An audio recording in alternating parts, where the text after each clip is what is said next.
بسم اللہ الرحمن الرحیم۔ خاتم الانبیاء رحمت للعالمین سید عالم نور مجسم حضرت محمد مصطفیٰ صلی اللہ علیہ وآلہ وسلم نے اپنی 63 سالہ حیات طیبہ میں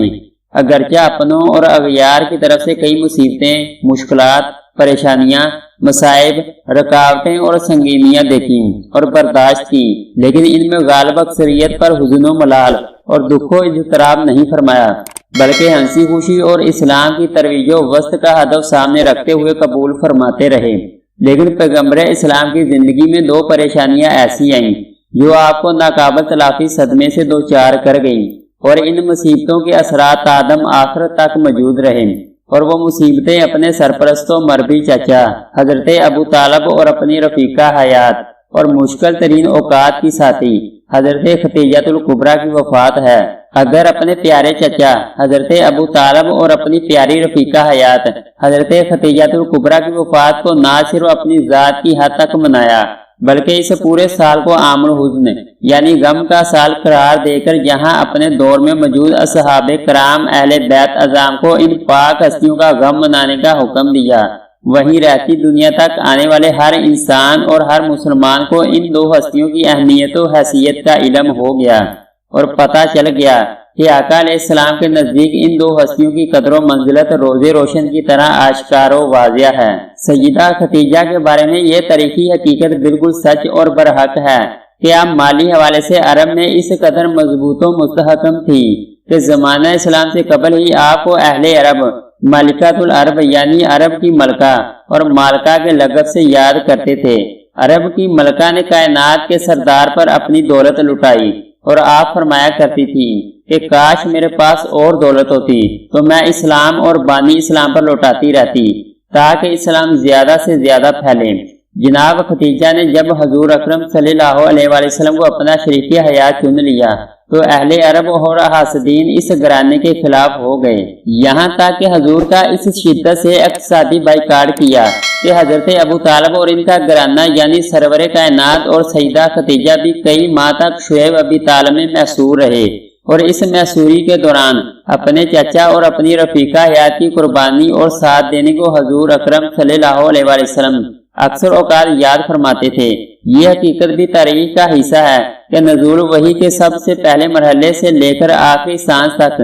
سیدہ ختیجہ الکبریٰ نے رسالت و نبوت کی نہ صرف دل و جان سے تصدیق کی بلکہ اس کی نشر و اشاعت اور توسیع کے لیے ہر مرحلے پر ساتھ دیا۔ حضرت علی علیہ السلام فرماتے ہیں کہ اللہ کی طرف سے جب نماز کا حکم ہوا تو قبلہ اول یعنی بیت المقدس کی طرف منہ کر کے حضور اکرم صلی اللہ علیہ وآلہ وسلم اپنے گھر میں ہی نماز پڑھاتے تھے، جبکہ میں علی اور سیدہ ختیجہ پہلے مقتدی ہوا کرتے تھے۔ یہاں سے اندازہ لگایا جا سکتا ہے کہ اسلام اور ختیجہ کا ساتھ اور رفاقت کس قدر گہری اور قدیم ہے۔ حضرت ختیجہ نے زمانے کو خاتون جنت کی شکل میں تحفہ دیا اور اسلام و بانی اسلام کا تحفظ جان و مال لٹا کر کیا۔ سیدہ ختیجہ الکبریٰ ہر دور کی عورت کے لیے رہنما، مثال اور نمونہ ہیں۔ گھر کے اندر رہنے والی خاتون ہو یا گھر سے باہر امور انجام دینے والی خاتون ہو، ہر کسی کو بی بی کی سیرت سے رہنمائی حاصل کرنی چاہیے۔ حضرت ختیجہ رضی اللہ تعالیٰ عنہ حضرت محمد صلی اللہ علیہ وآلہ وسلم کی پہلی زوجہ تھی۔ آپ کا حضرت ختیجہ سے محبت کا یہ عالم تھا کہ ان کی زندگی کے دوران آپ نے دوسرا کوئی نکاح نہیں کیا تھا۔ آپ حضرت ختیجہ کے بارے میں فرماتے ہیں کہ ان سے بہتر مجھے کوئی بیوی نہیں ملی کہ انہوں نے ایمان لا کر اس وقت میرا ساتھ دیا جب کفار نے مجھ پر ظلم و ستم کی حد کر دی تھی۔ انہوں نے اس وقت میری مالی مدد کی جب دوسرے لوگوں نے مجھے اس سے محروم کر رکھا تھا۔ اس کے علاوہ ان کے بدن سے مجھے اللہ تعالیٰ نے اولاد کی نعمت سے سرفراز کیا، جبکہ میری کسی دوسری بیوی سے میری کوئی اولاد نہیں ہوئی۔ بعد میں مدنی حیات مبارکہ میں ایک اور صاحبزادے سیدنا ابراہیم پیدا ہوئے تھے جو کہ ماریہ رضی اللہ تعالیٰ عنہ سے تھے۔ حضرت ختیجہ رضی اللہ تعالیٰ عنہ سے حضرت محمد صلی اللہ علیہ وآلہ وسلم کو بے پناہ محبت تھی۔ 10 رمضان المبارک ام المومنین حضرت ختیجہ رضی اللہ تعالیٰ عنہ کا یوم وفات ہے۔ حضرت ختیجہ رضی اللہ تعالیٰ عنہ کی نماز جنازہ نہیں پڑھائی گئی تھی کیونکہ اس وقت نماز جنازہ سمیت 5 وقت کی نماز فرض نہیں ہوئی تھی۔